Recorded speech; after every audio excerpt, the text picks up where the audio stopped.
Bismillahirrahmanirrahim. Assalamualaikum warahmatullahi wabarakatuh. Alhamdulillahi rabbil alamin.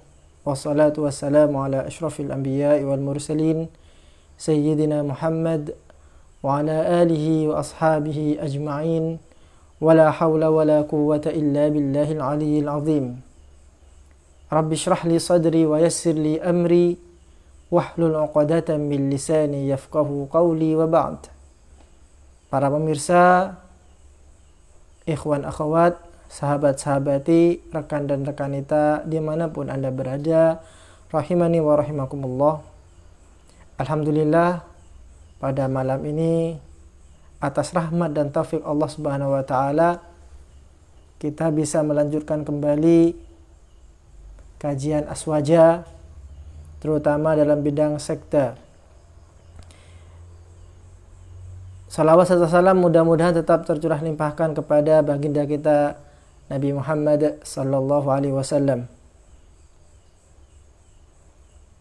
Hadirin para pemirsa dimanapun Anda berada, rahimani wa rahimakumullah. Seperti yang diumumkan di Facebook kita, pada malam ini seharusnya yang menyampaikan materi pada kajian aswaja malam ini adalah pembina kita, yaitu Kiai Haji Dr. Abdul Wadud Nafis LC.MEI. Hanya saja karena ada sesuatu halangan, maka kemudian beliau tidak bisa mengisi untuk malam ini, dan beliau meminta saya untuk melanjutkan kajian aswaja terkait dengan sekte-sekte di dalam Islam. Baik, para hadirin, para pemirsa dimanapun Anda berada, sebelum kita memulai kajian aswaja pada malam ini, kita akan membaca basmalah dan juga membaca Al-Fatihah.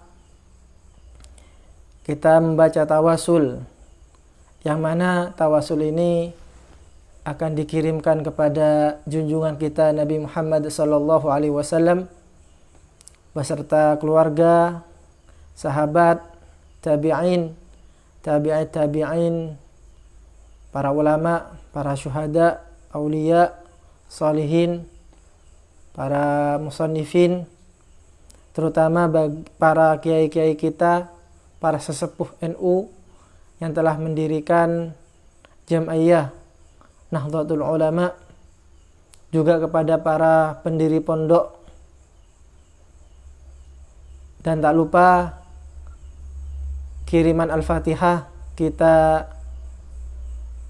hadiahkan kepada saudara-saudara kita, kepada keluarga kita, almarhum almarhumah.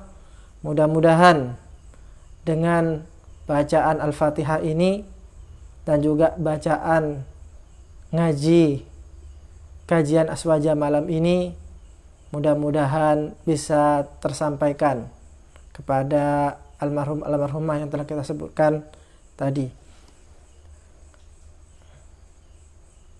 Ala hadiniya wa ala kulli niyatin salihah ila hadratin Nabi Mustafa Muhammadin sallallahu alaihi wasallam wa ala alihi wa azwajihi wa dhurriyyatihi syai'un lillahi. Al-Fatihah. A'udzu billahi minasyaitonir rajim. Bismillahirrahmanirrahim. Alhamdulillahi rabbil alamin. Wassalat Iyyaka na'budu wa iyyaka nasta'in. Ihdinas siratal mustaqim. Ghairil maghdubi 'alaihim waladdallin. Amin. Para pemirsa dimanapun Anda berada, rahimani wa rahimakumullah, perlu diinformasikan ini merupakan pertemuan kelima kita pada bidang sekte dan mazhab teologi di dalam Islam. Pada pertemuan ini tema yang akan kita bahas bersama-sama yaitu tentang pendahuluan, yaitu berkenaan dengan satu sekte yaitu Syiah. Sebelumnya ini sebagai flashback saja, tentang materi yang telah kita sampaikan pada pertemuan yang lalu, yaitu tentang asal muasal sekte di dalam Islam. Yaitu tepatnya ketika zaman Khalifah Ali bin Abi Thalib, ketika terjadi perang Siffin antara pasukan Ali bin Abi Thalib dengan pasukan Muawiyah bin Abi Sufyan. Seperti yang kita jelaskan pada pertemuan yang lalu, di mana ketika pasukan Muawiyah bin Abi Sufyan terdesak, kemudian atas prakarsa dan juga saran dari Amr bin As, salah satu panglima dan juga penasehat dari Muawiyah bin Abi Sufyan, beliau memerintahkan untuk mengangkat Al-Quran sebagai simbol perdamaian antara dua kubu yang bertikai. Nah, ketika melihat apa yang dilakukan oleh Muawiyah bin Abi Sufyan dan pasukannya itu, kemudian pasukan Ali bin Abi Thalib terpecah menjadi dua. Yang pertama adalah pasukan yang tidak setuju dengan sikap Ali bin Abi Thalib yang menerima perdamaian dari Muawiyah bin Abi Sufyan. Akhirnya mereka kemudian keluar dari pasukan Ali. Kemudian para ulama mengistilahkan mereka itu dengan kata Khawarij. Khawarij artinya orang-orang yang keluar dari pasukan Ali. Nah, orang Khawarij ini berpendapat bahwa apa yang dilakukan oleh Ali bin Abi Thalib ini atas dasar ijtihad Ali bin Abi Thalib dan tidak bisa diperkenankan, tidak diterima, karena Al-Quran tidak memperkenankan melakukan seperti itu. Akhirnya mereka berpendapat bahwa Ali bin Abi Thalib telah keluar dari Islam karena tidak mempraktekkan apa yang ada di dalam Al-Quran. Wa man lam yahkum bima anzalallah fa ulaika humul kafirun. Dalam ayat yang setelahnya, fa ulaika humul fasikun, fa ulaika humul zalimun. Nah, kemudian sebagai puncaknya kemudian Ali bin Abi Thalib meninggal, wafat, mati syahid di tangan orang-orang Khawarij ini. Ini kelompok yang pertama. Kemudian kelompok yang kedua, yaitu kelompok yang mendukung Ali bin Abi Thalib, yaitu para ulama menyebutnya sebagai Syiah. Syiah dalam bahasa Arab itu artinya teman atau orang yang senantiasa menemani. Nah, ini yang mungkin kita akan bahas pada pertemuan kali ini.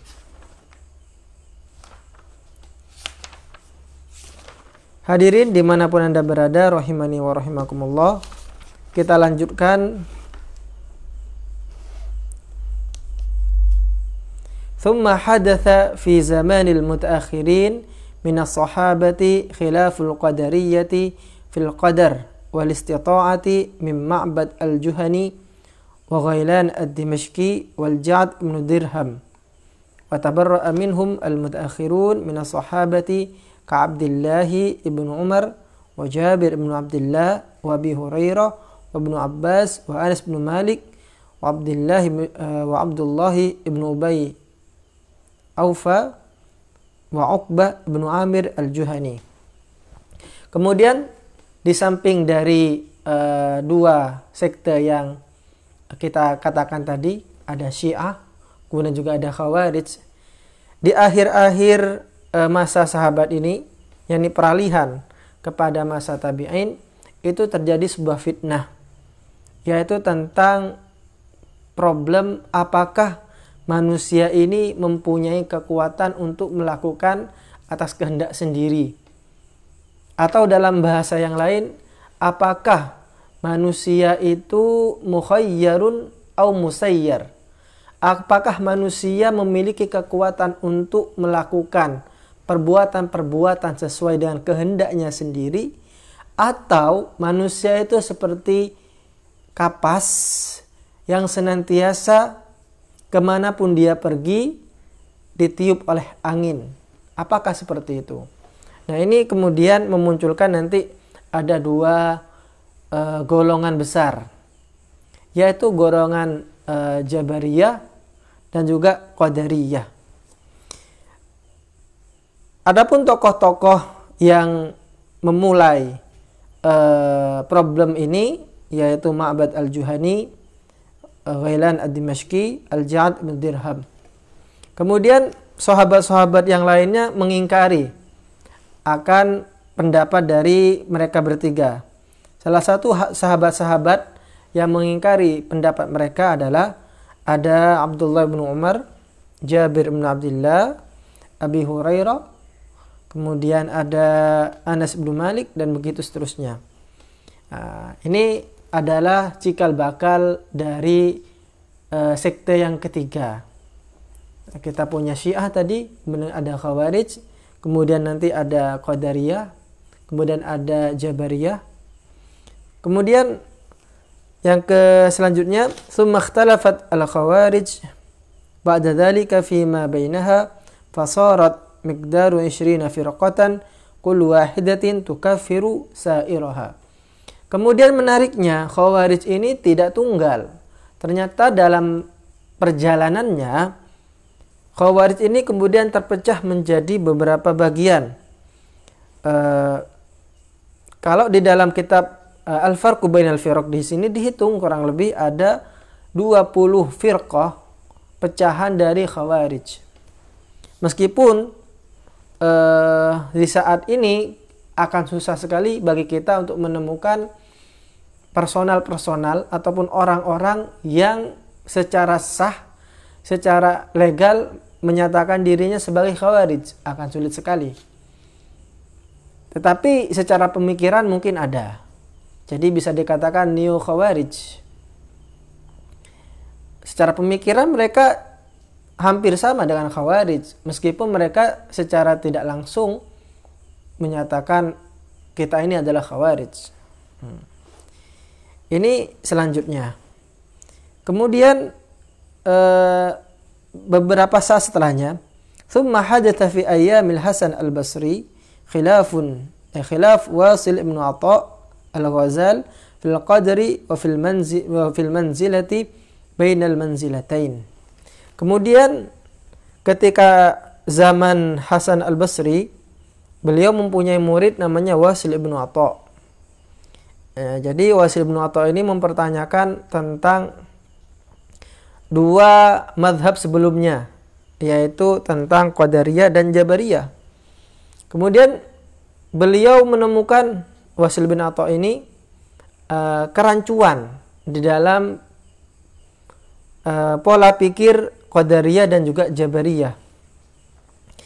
Kemudian beliau ini berpikir bahwa orang-orang yang fasik, orang-orang yang meninggal waktu dia kecil, satu misal, dan seterusnya, itu berada di al-manzilu bainal manzilatain, yaitu ada di satu tempat di antara dua tempat. Akhirnya kemudian ketika Hasan al-Basri ini melihat tingkah aneh dari muridnya ini, yaitu Wasil bin Atha, akhirnya beliau kemudian mengusir Wasil bin Atha dan temannya yaitu Amr ibn Ubaid, sehingga kemudian mereka berpisah dari Wasil bin Atha. Fataradahuma al-Hasan an majlisihi fa'tazala ila sariyah min sawari Masjidil Basrah. Maka kemudian mereka berdua memisahkan diri. I'tazala. Dari kata i'tazala ini kemudian muncul terminologi Mu'tazilah. Mu'tazilah ini merupakan salah satu sekte besar dalam Islam, di mana poros pembahasan dari Mu'tazilah ini adalah seperti yang kita katakan tadi, al-manzilu bainal manzilatain, itu salah satunya. Kemudian Mu'tazilah ini juga sangat identik dengan akal, kalau bisa dikatakan mendewakan akal, di mana barometer kebaikan dan keburukan itu diukur oleh akal. Beda dengan Ahlussunnah wal Jamaah. Kalau Ahlussunnah wal Jamaah melihatnya bahwa kebaikan dan keburukan itu disesuaikan dengan syarak atau Allah sebagai syariahnya, sebagai penentu apakah ini baik atau tidak. Nah, ini selanjutnya. Jadi kemudian muncul Mu'tazilah. Faqila lahuma wa li atba'ihima Mu'tazilah. Maka kemudian dikatakan kepada Wasil bin Atha dan juga kepada Amr ibn Ubaid dan pengikut-pengikutnya, mereka disebut dengan Mu'tazilah. Li'tizaliha qaulal ummati fi da'waha annal fasiqa min ummatil Islam la mu'min wa la kafir. Akhirnya mereka kemudian disebut sebagai Mu'tazilah. Kenapa? Salah satu pendapat mereka bahwa seorang fasik seperti yang kita katakan tadi itu tidak bisa dikatakan sebagai orang yang mukmin dan juga tidak bisa dikatakan sebagai orang yang kafir, sehingga orang fasik itu berada di al-manzilu bainal manzilatain. Nah, ini singkat dari Mu'tazilah.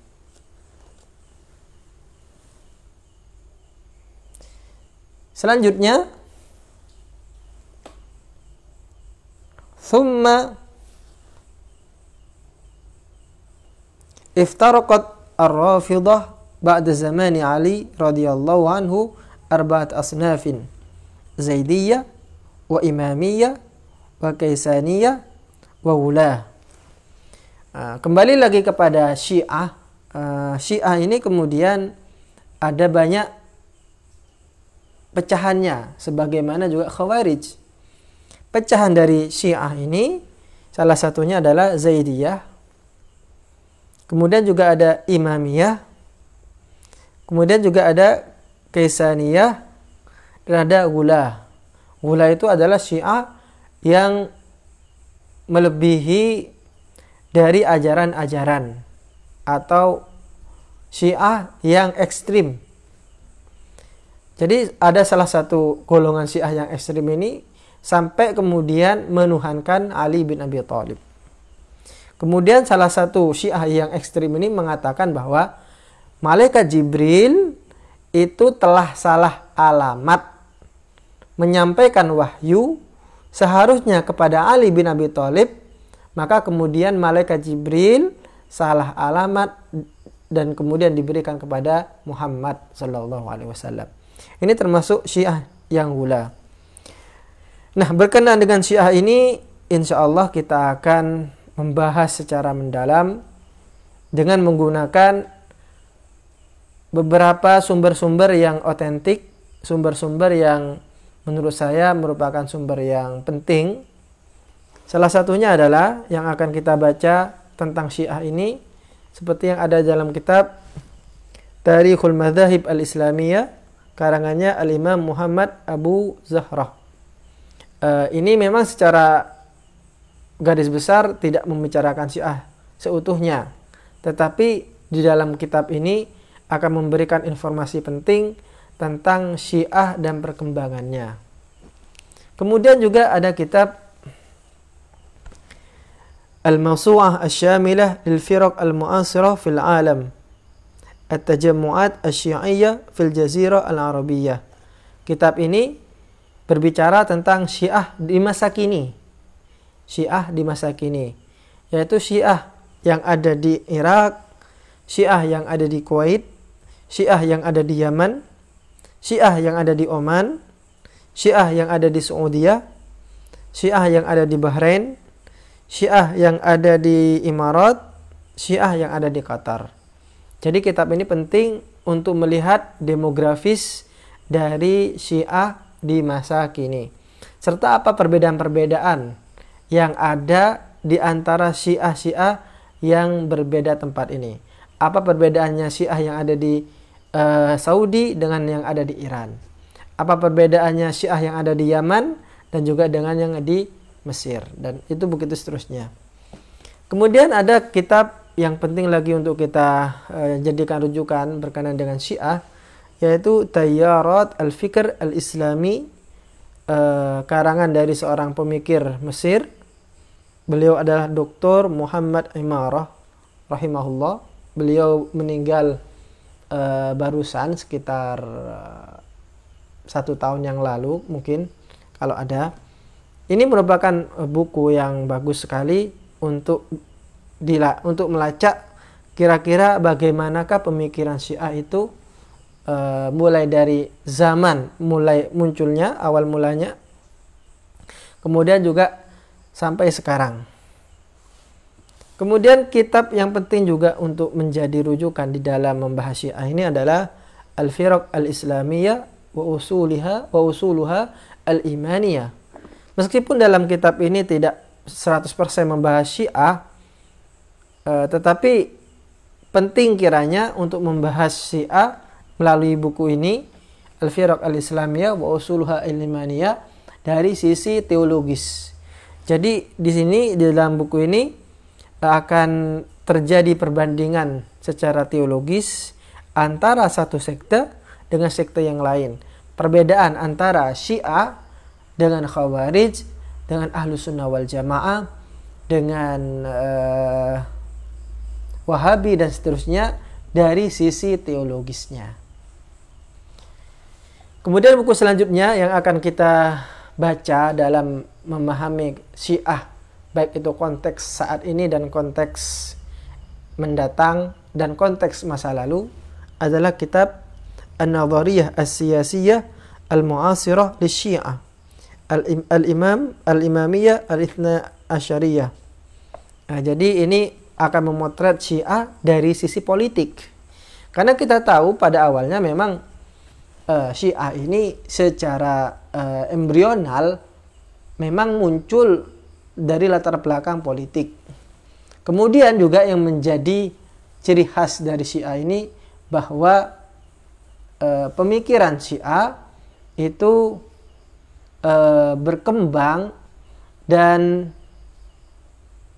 tidak jauh-jauh dari masalah politik. Bahwa siapakah yang berhak menjadi imam? Nah, ini permasalahan pokok yang ada di dalam Syiah. Jadi mereka berpendapat bahwa sebenarnya yang berhak mendapatkan jabatan menjadi imam itu adalah Ali bin Abi Thalib. Sedangkan Abu Bakar dan Utsman itu telah merampas apa yang menjadi hak milik dari Ali bin Abi Thalib. Nah, ini yang kemudian menjadi problematik. Jadi sebenarnya di situ letak hal-hal yang kemudian menjadi kontroversi sampai saat ini. Kemudian buku selanjutnya adalah Asy-Syiah wa Mauqifhum minal A'immati Al-Ithna Asyariyah. Bagaimanakah Syiah memahami dan memandang imam-imam yang 12 itu? Jadi kan kalau mereka menganggap bahwa imam itu berasal dari keturunan Ali bin Abi Thalib melalui jalur Hasan dan Husain. Kemudian nanti dari 2 jalur ini akan ada imam-imam yang 12 dan berakhir kepada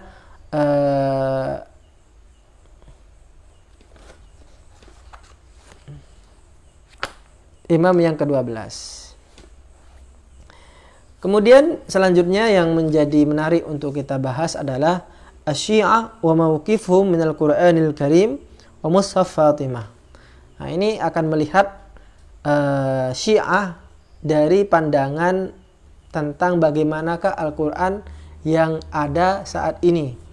Jadi menurut Syiah bahwa Al-Quran yang ada saat ini merupakan Al-Quran yang telah dikorupsi dalam tanda petik, telah dihilangkan beberapa, di mana ayat-ayat yang dihilangkan itu adalah ayat-ayat yang berkenaan dengan imam, yang berkenaan dengan teks bahwa Ali bin Abi Thalib itu adalah seorang imam yang mereka sebut sebagai Mushaf Fatimah. Jadi mushaf yang kita pegang saat ini itu tidak lebih dari 1/3 dari mushaf yang asli yang mereka sebut sebagai Mushaf Fatimah. Nah, buku ini berbicara tentang itu. Kemudian buku yang lain yang akan kita jadi rujukan dalam membahas Syiah ini adalah Usulur Riwayah 'inda Syiah Al-Imamiyah. Jadi melihat Syiah dari tradisi hadis. Kalau kita sebagai Ahlus Sunnah wal Jamaah melihat bahwa hadis itu adalah perkataan, perbuatan, takrir yang disandarkan kepada Nabi Muhammad SAW, dan perkataan dan seterusnya ini dicatat oleh ulama-ulama ahli hadis di dalam buku-buku mereka. Nah, buku-buku atau kitab-kitab yang mu'tabar dalam ilmu hadis, dalam mempelajari hadis bagi Ahlus Sunnah wal Jamaah, itu salah satunya adalah Kutubus Sittah. 2 sahih atau sahihaini, sahih Imam Muslim dan sahih Al-Bukhari. Kemudian ada 4 kutub As-Sunan. Itu yang bisa dikatakan yang mu'tabar, yang menjadi rujukan utama dalam mempelajari hadis menurut Ahlus Sunnah wal Jamaah. Kemudian ketika mempelajari tentang mustalahul hadis di dalam tradisi Ahlus Sunnah wal Jamaah, itu kita gunakan kitab Tadribur Rawi, satu misal, atau Muqaddimahnya Ibnu Shalah dan seterusnya. Nah, ini berbeda dengan Syiah. Syiah ini mempunyai kitab hadis tersendiri, bukan Sahih Bukhari, bukan Sahih Muslim. Kemudian juga dalam tradisi meriwayatkan hadis ini berbeda pula dengan apa yang ada di dalam tradisi sunnah, tradisi Ahlussunnah wal Jamaah. Nah, kitab ini Ushulur Riwayah Inda Syiah Al-Imamiyah ini menjadi menarik apabila kita ingin membahas bagaimanakah hadis dalam tradisi Syiah. Kemudian buku selanjutnya adalah Asy-Syiah Bainal I'tidal wal Ghulu. Jadi ini akan membahas Syiah dari 2 cangkupan besar, 2 bagian besar. Syiah apabila dibagi kemudian menjadi kategori i'tidal, yaitu yang moderat. Jadi yang moderat itu bisa seperti Zaidiyah, seperti Imamiyah dan seterusnya. Kemudian ternyata ada yang hulu, seperti yang kita katakan tadi. Ada yang terlalu ekstrim, Syiah yang ekstrim. Nah, kitab ini akan membahas tentang itu. Kemudian ada kitab yang akan kita pelajari bersama adalah Masailul I'tiqad 'inda Syiah Al-Itsna Asyariyah. Ini akan menjelaskan tentang aspek-aspek teologis yang ada di dalam Syiah. Kemudian ada buku Asy-Syiah was Sunnah wa Ikhtilafat al-Fiqh wal Fikr wat Tarikh. Ini akan mempelajari dan membandingkan antara Syiah dengan Ahlus Sunnah. Kira-kira letak perbedaannya di mana? Kemudian kira-kira letak persamaannya di mana? Baik itu dari bidang fikih, bidang teologis, sejarah, dan pemikiran politik. Kitab selanjutnya yang akan kita baca adalah Lillahi Tsumma Lit-Tarikh. Ini merupakan pengakuan mantan Syiah yang menulis tentang pengalaman-pengalaman dia ketika dia menjadi Syiah. Pengalaman-pengalaman dia ketika melihat bagaimana kerancuan mut'ah itu, ketika dia melihat bahwa bagaimanakah taqiyah itu dilakukan oleh orang-orang Syiah, bagaimanakah mereka memperlakukan orang Sunni. Nah, ini semuanya ditulis di dalam kitab ini, kitab Lillahi Tsumma Lit-Tarikh. Kemudian kitab Al-Wasyi'ah fi Naqdi Aqaidis Syiah.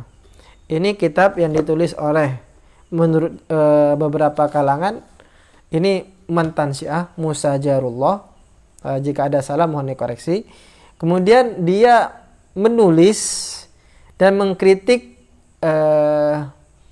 teologis, mengkritik